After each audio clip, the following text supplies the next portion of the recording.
നമ്മൾ കേരളത്തിൽ കിട്ടിയെന്ന് ചോദിച്ചാൽ അത് ഇവിടുന്ന് മാത്രമാണ്.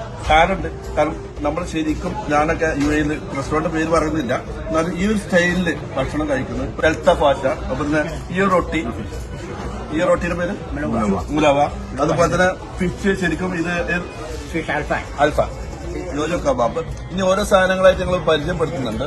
ഇൻഷാ അല്ലാഹ് ശരിക്കും ഇത് നമുക്ക് വന്നാൽ പ്രത്യേകിച്ച് പ്രവാസികൾക്ക് മാത്രമല്ല, ഇവിടെ നിന്നും ആര് വന്നാലും ഗൾഫിൽ വന്നാലും ഇത്തരം ഫുഡുകളാണ് ഞാൻ കൊടുക്കാറുണ്ട്. അതായത് നമ്മുടെ ഗൾഫികൾക്ക് അവർക്ക് പലപ്പോഴും ആ ഫുഡ് ഇഷ്ടമായിട്ട് വീണ്ടും വീണ്ടും വന്ന് കഴിക്കാറുണ്ട്, നമ്മുടെ നാടൻ ഫുഡില്ലാത്ത. അങ്ങനെ ഫുഡിൽ നമുക്ക് ശരിക്കും സെലക്ട് ചെയ്യാൻ പറ്റുന്ന ഒരു റെസ്റ്റോറന്റാണ് കോഴിക്കോട് ചെറിയ പാൾസ്. മാത്രമല്ല ഇതേ സെയിം റെസ്റ്റോറന്റ് ഇവർ കൊച്ചിയിൽ തുടങ്ങിയിട്ടുണ്ട്. കൊച്ചിയിലെവിടെയാണ്? ഒബ്രോമാന്റെ നേരെ ഓപ്പോസിറ്റ്. അപ്പൊ തീർച്ചയായിട്ടും ഇങ്ങനെ ഫുഡ് ഇഷ്ടപ്പെടുന്ന ആർക്കെങ്കിലും വരികയാണെങ്കിൽ ഇത് ശരിക്കും മുതലാവുമെന്നാണ് എനിക്ക് പറയാനുള്ളത്. അപ്പോ മെഹ്റാബിലെ ഭക്ഷണമൊക്കെ കഴിഞ്ഞു, ഇനിയിപ്പോ സ്വീറ്റ്സ് കഴിക്കുകയാണ്. നമുക്കറിയാം ഏത് റെസ്റ്റോറന്റിലും, പ്രത്യേകിച്ച് അറബിക് റെസ്റ്റോറന്റിൽ ലാസ്റ്റ് കിട്ടുന്ന സാധനമാണ് കുനാഫ. ആ കുനാഫ എനിക്ക് തോന്നുന്നത് നേരത്തെ പറഞ്ഞപ്പോൾ തന്നെ ഗൾഫിൽ കഴിച്ച അതേ ഒരു ടേസ്റ്റ് എനിക്ക് ഇവിടെ കിട്ടിയിട്ടുണ്ട്. അതിന്റെ കൂടെ തന്നെ നമുക്കറിയാം അവിടുത്തെ അവസാനം കിട്ടുന്നത് സുലൈമാനി. വരിക, കഴിക്കുക, അഭിപ്രായങ്ങൾ അറിയിക്കുക.